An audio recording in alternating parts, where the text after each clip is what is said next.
noches y bienvenidos un día más a este espacio de entrevistas que realizamos, como todos ustedes ya muy bien que conocen, aquí en Interalmería Televisión, siempre tras el informativo. En la jornada de hoy viernes y para cerrar la semana se encuentra con nosotros el portavoz de Izquierda Unida en el Congreso de los Diputados y secretario general, en este caso del Partido Comunista de España, don Enrique Santiago. Don Enrique, muy buenas noches. Buenas noches, un placer, Rafael, estar aquí con vosotros. Un placer para nosotros también tenerte y contar contigo. Y además íbamos a comenzar la entrevista por un acto que habéis llevado esta misma tarde, pero hay que hablar de un dirigente histórico del Partido Comunista, en este caso Antonio Romero, que ha fallecido esta misma tarde. Te agradezco mucho porque efectivamente es una gran pérdida.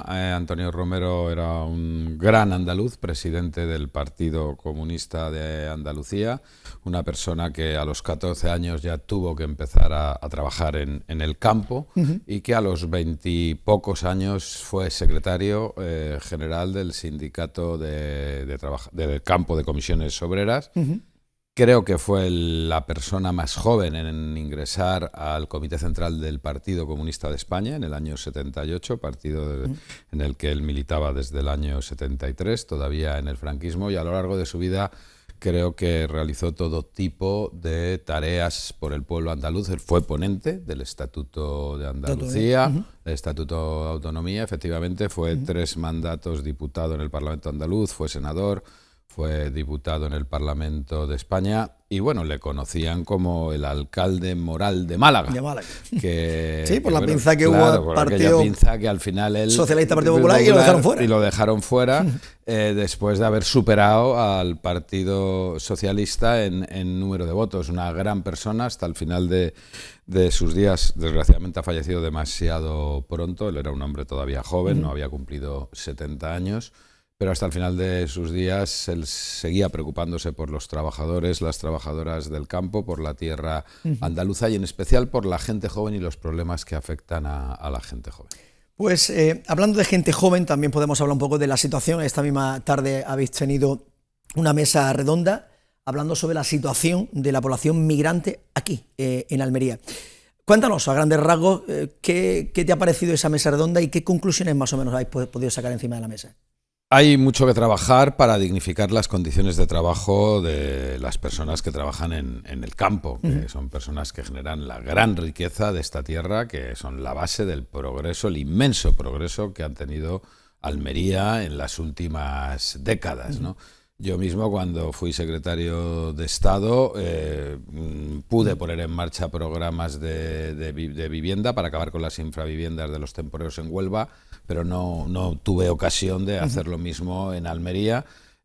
Y hay que ayudar a que los ayuntamientos, la Diputación y el resto de administraciones competentes lleven adelante estas tareas, ¿no? Estos mismos días, a consecuencia de las inclemencias meteorológicas, pues ha habido ya alguna afectación, pero no puede ser que los trabajadores no tengan derechos cuando España y Almería es una tierra rica, con una importante producción económica, y de eso es de lo que hemos estado hablando, gracias a que ahora el Gobierno de España acaba de aprobar un nuevo reglamento de extranjería. Se va a facilitar el acceso a documentación y, por lo tanto, la garantía de derechos para los extranjeros que todavía no hayan podido ser documentados, porque además no perdamos de vista que los extranjeros vienen a esta tierra porque se necesitan, es decir, los trabajadores extranjeros no vienen a Almería a hacer turismo, vienen a trabajar al campo porque saben que se requiere esa mano de obra, y entonces, claro, nuestra obligación es atenderlos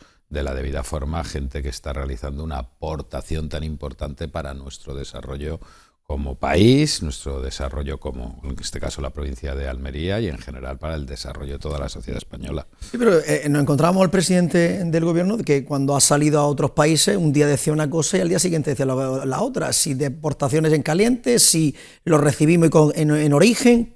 ¿Dónde nos quedamos? ¿En qué punto estamos? No existe esa contradicción. La Unión Europea tiene una serie de gobiernos cada vez más a la derecha. El discurso de la derecha, especialmente de la ultraderecha, es apartar a la gente de los problemas fundamentales y poner a los penúltimos a pelear con los últimos, en vez de identificar claramente cuáles son los problemas de la sociedad. Es evidente que los problemas de exclusión social en Almería o en España no son porque haya extranjeros que vienen a trabajar, eso es una cosa evidente.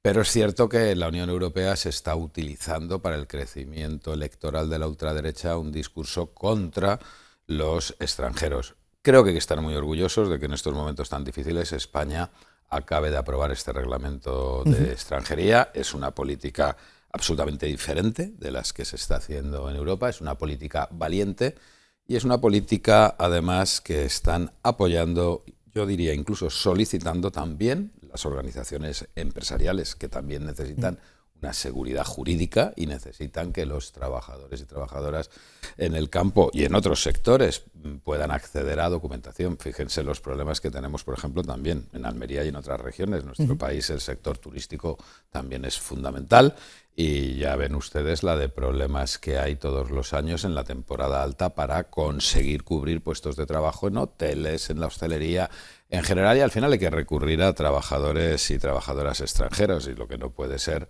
es que estén sin poder, sin una situación legal, lo cual también significa que cobran menos, que no tienen derecho a prestaciones sanitarias o que no tienen derecho a prestaciones de jubilación o desempleo, por ejemplo, ¿no? Pero tenemos a día de hoy un problema de inmigración, en este caso de inmigración. Vemos Canarias, que es la situación en la que se encuentra diariamente, aquí en la provincia de Almería también con muchísimas pateras. Hoy hemos conocido 2 fallecidos hace horas que ha sido una patera enfrente a... Canarias tiene un problema de extranjeros, pero no es precisamente por los que llegan en pateras, por los 18 millones de extranjeros que llegan todos los años de turismo a un territorio muy limitado y que está provocando pues el incremento de los precios de la vivienda, de los alquileres, protestas de la ciudadanía que sale a la calle. La llegada de pateras a Canarias es un problema para los africanos que tienen que echarse al mar. Para ellos sí es un grave problema, se juegan la vida. Pero para un país como España, con casi 50 millones de habitantes y con esa demanda además de trabajadores, pues obviamente el problema es si se quedaran confinados en Canarias, pero no es el caso, se trasladan inmediatamente a la península. Ya digo, el drama es para esas personas que tienen que jugarse la vida cuando la Unión Europea debería, si hace falta a esos trabajadores, que es lo que ocurre, y además si también están huyendo de situaciones de negación de derechos, de conflictos, de guerras, en aplicación de los convenios internacionales de refugiados, pues la Unión Europea debería facilitar estos mecanismos tan dramáticos de acceso a frontera son derivados precisamente de estas políticas tan erróneas y tan cerradas. ¿Quién no ha conocido en nuestro país? España ha sido un país de migrantes toda la vida. ¿Cuántos trabajadores de estas tierras han tenido que ir a Suiza, a Alemania? ¿Cuántos, no? Y cuántos de ellos saben que efectivamente en muchos casos también llegaban sin documentación, pasaban más desapercibidos porque no eran africanos. Pero bueno, también se diferenciaban bastante de los alemanes y también sufrían muchas discriminaciones. Cualquier familiar nuestro lo ha pagado, lo ha sufrido. Y también España ha sido un país que desgraciadamente durante muchos años ha tenido muchas restricciones de derechos. Hemos tenido muy pocos años de democracia, estos ya casi 50 años desde la aprobación de la Constitución y apenas los años de democracia cuando las mujeres empezaron a votar, por ejemplo, en la Segunda República, que hasta la Segunda República las mujeres no tenían derecho de voto en nuestro país, por ejemplo, ¿no? Y cuántas veces los españoles han tenido que salir al exilio, buscar refugio y han podido acogerse a esas leyes de protección internacional.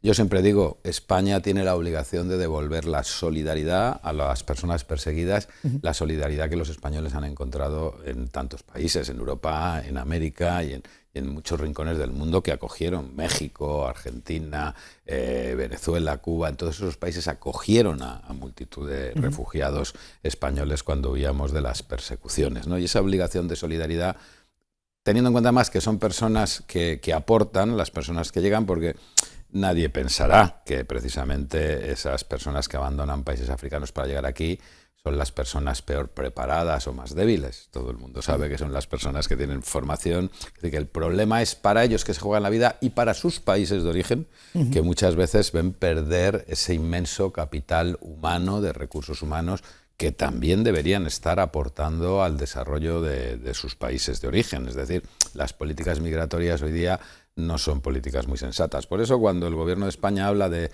potenciar las migraciones circulares, pues también tiene sentido, ¿no? Ojalá esas personas que vienen aquí muchos años, que pueden acceder a nuevas formas, nuevos métodos de trabajo, adquirir otras formaciones, ojalá también pudieran luego aportar para el desarrollo de sus países, porque al final la situación ideal, ¿cuál es? Pues un mundo en el que el desarrollo económico, comercial, esté equilibrado y la gente abandone su país por gusto, por conocer, no por obligación para conseguir el pan para sus hijos o una vida digna para sus familias.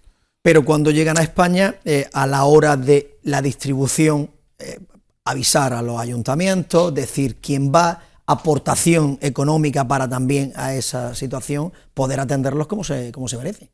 Bueno, esos son obviamente los poderes públicos. Te digo porque esas son las críticas que ha habido, por ejemplo, aquí en la provincia de Almería, que al ayuntamiento no se le da un hotel, 150, 200, 300, 450. No me puedo creer que 150, 200, 300 o 400 personas procedentes de Canarias son un problema para la provincia de Almería. Eso suena un poquito a excusatio non petita, ¿no? A la excusa de decir, no hago lo que tengo que hacer y me excuso en esto, porque cuántos miles de turistas llegan todos los veranos a Almería, ya que nadie se queja, ningún ayuntamiento, ¿verdad? Es decir, eso son excusas de mal pagador. Eso lo que tiene que hacer cualquier ayuntamiento es coordinar bien sus políticas sociales, preocuparse con la inspección de trabajo, de que todos los trabajadores que llegan estén debidamente regularizados, porque entonces nadie les tiene que dar asistencia social. Lo que tienen que hacer es cobrar sus sueldos, sus salarios, como todo el mundo, y entonces nos evitamos todos y todas problemas. Pero francamente, es lo que le he dicho antes, poner al penúltimo a pelearse con el último no es una cosa ni siquiera coincide mucho con nuestra cultura mayoritaria, humanista y cristiana de este país. Porque todos somos hijos de Dios, ¿no? Sí. Dice la Biblia, ¿no? Eso dice. Eso dice, Don Enrique, uno de los problemas principales, dejando el tema de las migraciones, tema de la vivienda. Y desde Izquierda Unida, desde el Partido Comunista, la situación que nos encontramos, desde el gobierno central se anuncian muchas viviendas, pero nos encontramos que las viviendas no se construyen. Efectivamente, nuestra posición es clara. En primer lugar, la vivienda se ha convertido en un objeto de especulación. Es sorprendente que ya haya más propietarios de viviendas para alquiler en manos de fondos de inversión, que incluso en manos de propietarios particulares. Eso te demuestra que lo que hay es una gran especulación económica en torno a algo básico, que es el derecho a la vivienda. Y en segundo lugar, la configuración de nuestro Estado, que es un Estado autonómico donde las competencias de vivienda pues son de las comunidades autónomas y los ayuntamientos. Nosotros sí defendemos que, a la vista de la incapacidad de las comunidades autónomas y de los ayuntamientos para abordar este problema, el Estado debería negociar con las comunidades autónomas, no se puede imponer porque es contra el modelo constitucional, pero debería negociar con las comunidades autónomas una mayor intervención. Y lo que está claro es que el turismo ha provocado unas subidas del precio de la vivienda inaceptables. Es decir, tiene que regularse el acceso a pisos turísticos.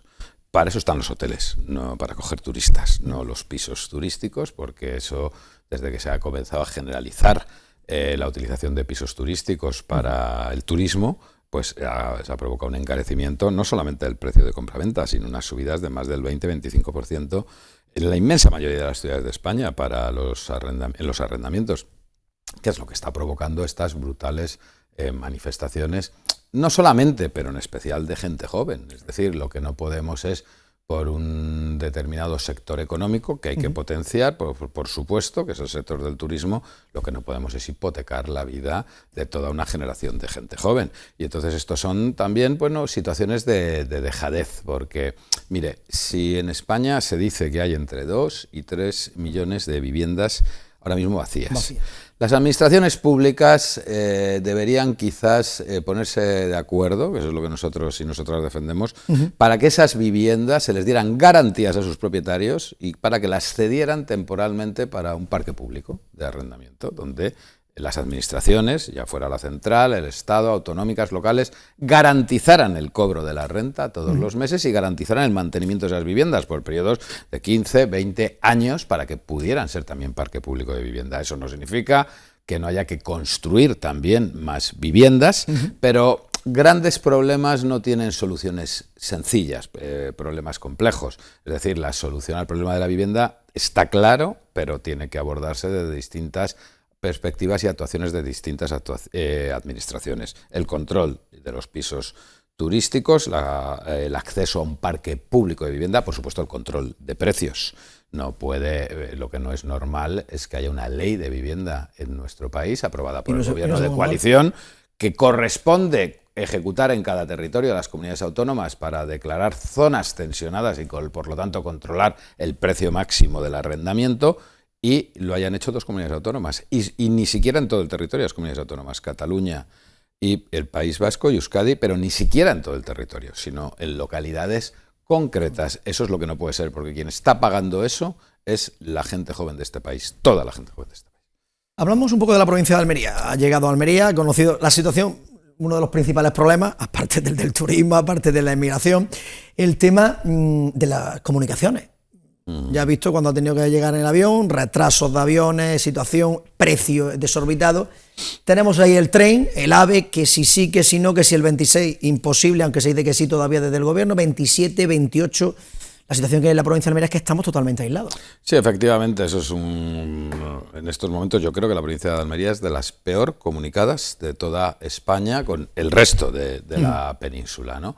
Y efectivamente eso debería acelerarse, todas las obras de conexión de ferrocarril, pero es que en este país también tenemos un problema que a su vez está provocando despoblamiento, que es el abandono del estímulo del ferrocarril, no solo de la alta velocidad, también de las medias distancias y las cercanías. Porque es decir, cualquier país de Europa avanzado, cualquier persona que vaya, lo ve. O sea, tienen redes de media distancia y de cercanías parecidas a lo que sería un metro de superficie que comunica permanentemente todas las localidades. Ni con el poniente, ni con el levante. Eso facilita el acceso al empleo, facilita que la gente pueda estudiar, facilita también movilidad a efectos de vivienda, por ejemplo, y facilita acabar con el despoblamiento y evitar la concentración de población en determinados núcleos, que es donde se pueden garantizar los servicios mínimos. Pero Almería necesita un plan integral y lo sorprendente es que desde hace tantos años que ni los grandes ayuntamientos de esta provincia ni la Diputación hayan sido capaces de poner en marcha ese plan integral. Enrique, situación nacional en la que nos encontramos. En el Congreso de los Diputados, en la jornada de ayer, antes de ayer, la sesión de control al Gobierno. Quiero que nos cuentes tu valoración. ¿Qué te parece todo lo que está aconteciendo a día de hoy? A mí me parece que el insulto y la mentira se han instalado en la vida política y eso es un problema. Todo el mundo ya reconoce, en nuestro país y fuera de nuestro país, que las fake news, las mentiras, son una realidad. Es decir, que parece lícito. Nosotros creemos que esto hay que abordarlo, si no puede ser mediante un acuerdo de las fuerzas políticas, de autocontrol ético, que sería lo lógico, va a haber que empezar a abordarlo legalmente. Y nosotros, de hecho, ya propusimos dentro del paquete de medidas de democratización, de fortalecimiento de la democracia, pues medidas para que no saliera gratis mentir, como está ocurriendo en nuestro país, ¿no? Pero también a mí, fíjate, me preocupa porque, yo, claro, evidentemente como militante de toda la vida del Partido Comunista de España, creo que toda la sociedad española sabe pues los esfuerzos que hizo nuestro partido por traer la democracia a España. De hecho, recordaremos que durante los buenos años, buena parte de los años de la dictadura, el Partido Comunista de España era el partido, porque era el único que existía luchando contra la dictadura. Yo ahora ver el odio con el que se insulta la tradición de lucha de la izquierda en general, del Partido Comunista de España en particular, precisamente por fuerzas políticas, en fin, que tienen obviamente su derecho en democracia a existir, pero que parece haber olvidado que son herederas de quienes nos tuvieron 40 años viviendo en dictadura. El Partido Popular no debería tener un discurso tan, que lo tenga la ultraderecha de Vox, pues es normal, pero el Partido Popular no debería tener un discurso tan degradador de la democracia, porque el Partido Popular lo fundaron 6 ministros de Franco y su presidente fundador firmaba sentencias de muerte a militantes comunistas simplemente por ser comunistas. Estoy hablando del caso de Julián Grimau. Es decir, la izquierda hemos permitido avanzar a la democracia, hemos trabajado por eso, pero nos parece inaceptable que quienes no lucharon por la democracia cuando había que hacerlo, con la dictadura, ahora estén desgastando la democracia como lo están haciendo. Se puede criticar políticamente, lo que no se puede es insultar y mentir permanentemente. Un gobierno totalmente, se puede decir, presionado por la corrupción, mujer del presidente, hermano del presidente, mano derecha, exmano derecha del presidente.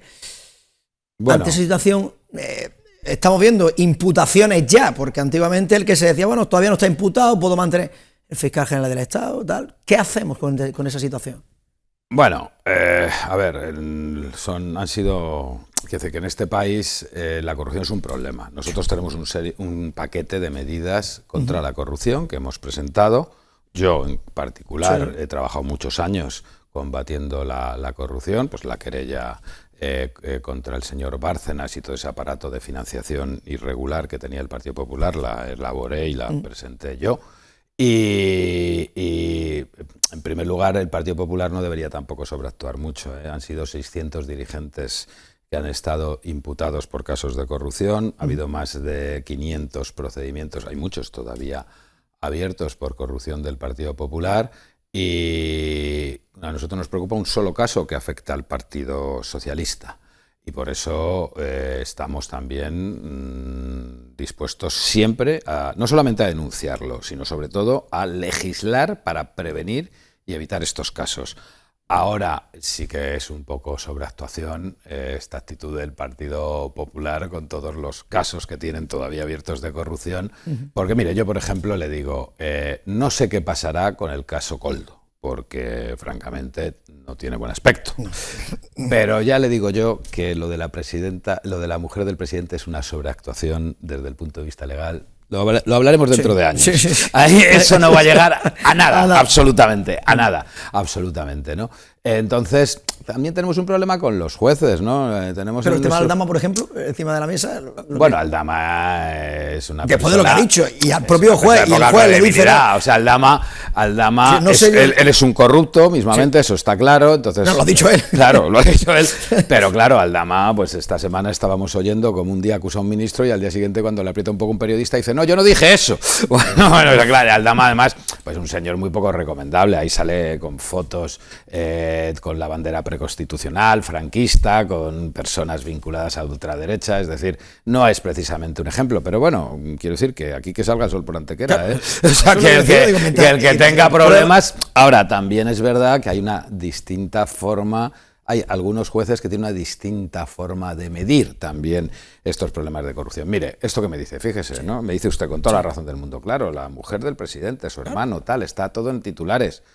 Le digo ahora mismo un caso que llevó el juez Escalonilla en Madrid, 11 piezas separadas, 2 años de titulares de supuesta financiación ilegal de Unidas Podemos y de Podemos, que no es que hayan absuelto, es que el mismo juez no ha podido llevarlo a juicio, lo ha tenido que archivar porque no había nada. ¿Qué piensa la inmensa mayoría de la sociedad española?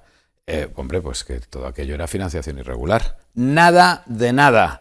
No han salido los titulares cuando el juez no ha podido ni llevarlo a juicio, porque, insisto, no es que los hayan absuelto, es que no ha habido ningún titular que haya dicho nada. Es decir, hay jueces que hacen política. Hay jueces que hacen política. La última, don Enrique, que estamos ya fuera de tiempo, simplemente.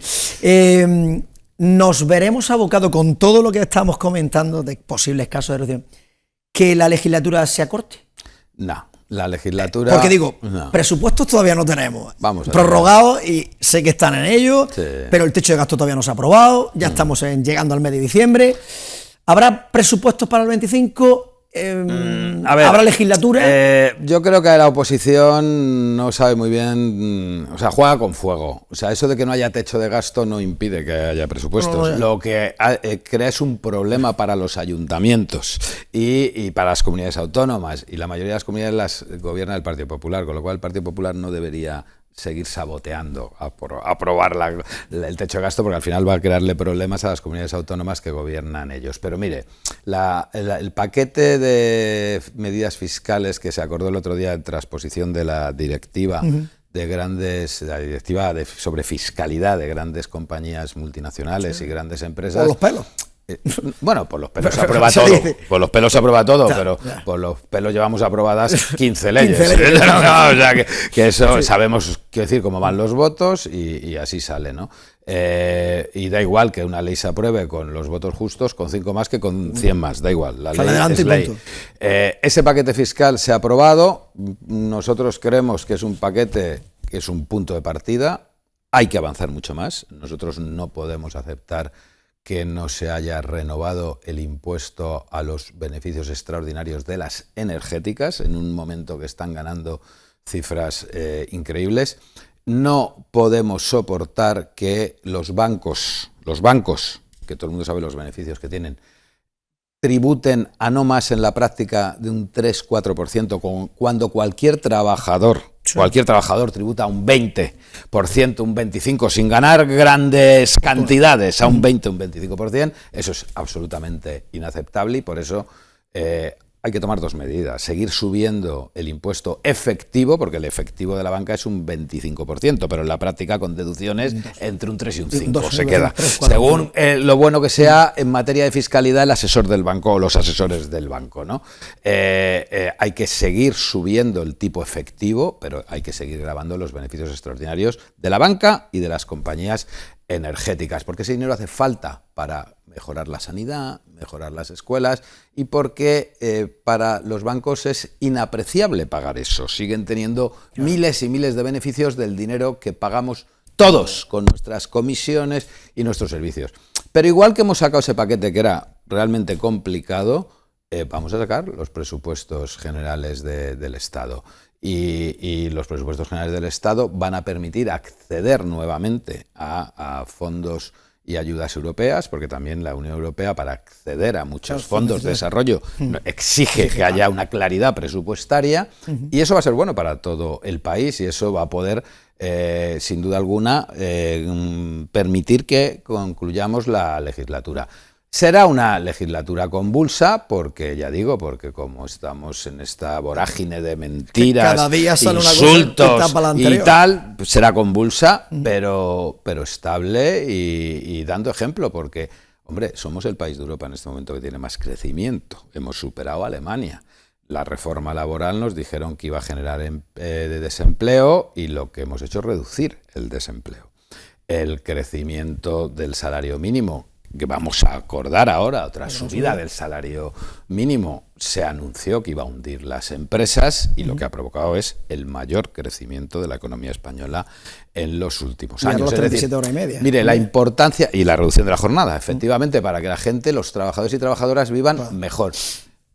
Lo que hemos acreditado es que no es cierto que las políticas de ajuste sean necesarias para que la economía vaya bien y la vida de la gente pueda resistir, sino que garantizando derechos a los trabajadores y trabajadoras, mejorando la vida de la gente no solamente vive mejor, sino que la economía va mucho mejor. Eso es lo importante y lo que vamos a seguir haciendo. Enrique Santiago, portavoz de Izquierda Unida en el Congreso de Diputados, secretario general del Partido Comunista de España, ha sido un placer tenerte con nosotros. Yo siempre que vienen mis invitados por primera vez, siempre los emplazo a mes y algo. Pues si tienen la oportunidad de mes y algo volver nuevamente a Almería, las puertas abiertas de esta casa. Ojalá, y si no es dentro de mes y algo, un poquito más, pero poder venir, Rafa. Muchísimas gracias. Las puertas abiertas de esta casa. Muchas gracias. Buenas noches. Pues nada más, amigos, hasta aquí la entrevista de la jornada de hoy. Como siempre, nosotros volveremos el próximo lunes a partir de las 9 de la noche aquí en Intraalmería Televisión, en el espacio de la entrevista. A todo lo más que os queda desearles que pasen una feliz noche y un buen fin de semana.